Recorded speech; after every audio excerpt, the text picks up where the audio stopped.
In 1976, two young men named Steve Jobs and Steve Wozniak decided to start a computer company. At the time, personal computers were almost unheard of. Computers were large, expensive machines used mainly by corporations, universities, and government institutions. The idea of having a computer at home seemed unrealistic to most people. But Wozniak believed computers could be smaller and more accessible. He designed a simple computer board that could be used by hobbyists. Jobs immediately saw the potential. He believed that if they could turn this board into a real product, they could sell it to ordinary people. They named their company Apple. The name was simple, friendly, and easy to remember, very different from the technical names used by other computer companies at the time.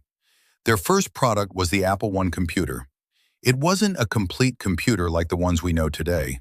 It was basically a circuit board that users had to assemble themselves. However, it worked, and it proved that small personal computers could exist. Jobs and Wozniak built the first Apple computers in the garage of Jobs' parents' house in California.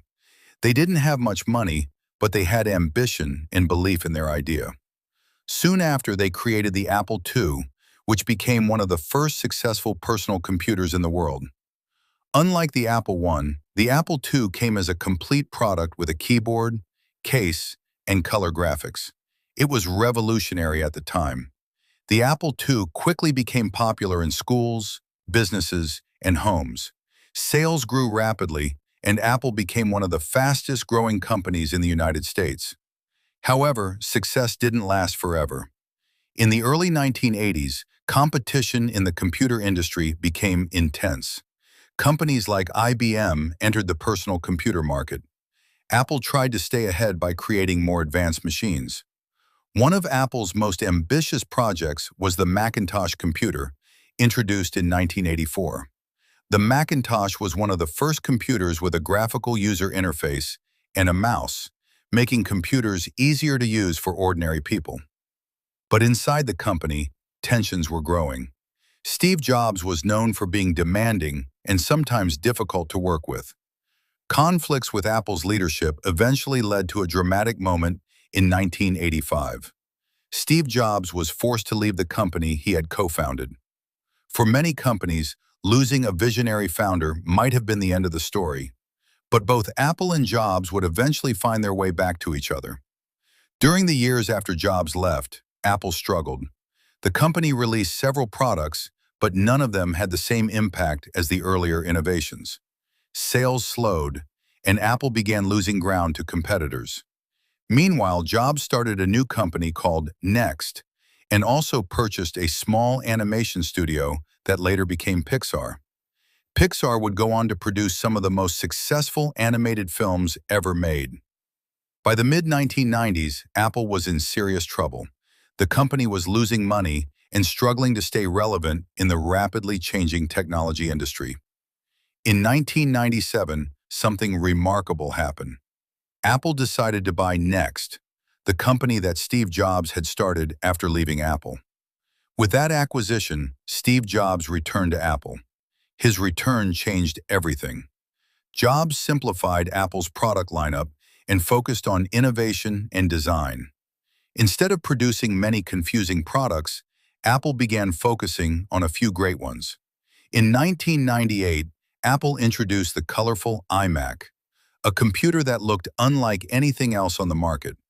It was stylish, modern, and easy to use. The iMac was a huge success and helped bring Apple back from the brink of failure. But the real revolution was still ahead. In 2001, Apple introduced the iPod, a portable music player that allowed people to carry thousands of songs in their pockets. Along with the iPod came the iTunes Store, which made it easy for people to buy music online. The iPod transformed the music industry and made Apple a global consumer brand. Then in 2007, Apple launched a product that would change the world, the iPhone. Before the iPhone, smartphones were complicated devices with small keyboards and limited functionality. Apple introduced a touchscreen device that combined a phone, an internet browser, and a music player. The iPhone quickly became one of the most influential products in modern history. It didn't just change phones, it transformed entire industries, including photography, navigation, music, and even transportation.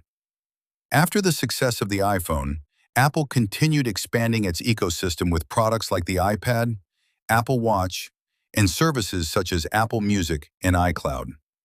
Today, Apple is one of the most powerful companies in the world, worth trillions of dollars. But the story of Apple teaches us something important. Great companies often begin with small ideas. Two young men in a garage believed that computers could be simple, beautiful, and useful for everyone. That belief eventually changed the world. The journey from a garage startup to a global technology leader wasn't easy. It involved risks, failures, and bold decisions. But innovation, vision, and persistence helped Apple become one of the most successful companies in history. And it all started with a simple idea that technology should be powerful, but also human.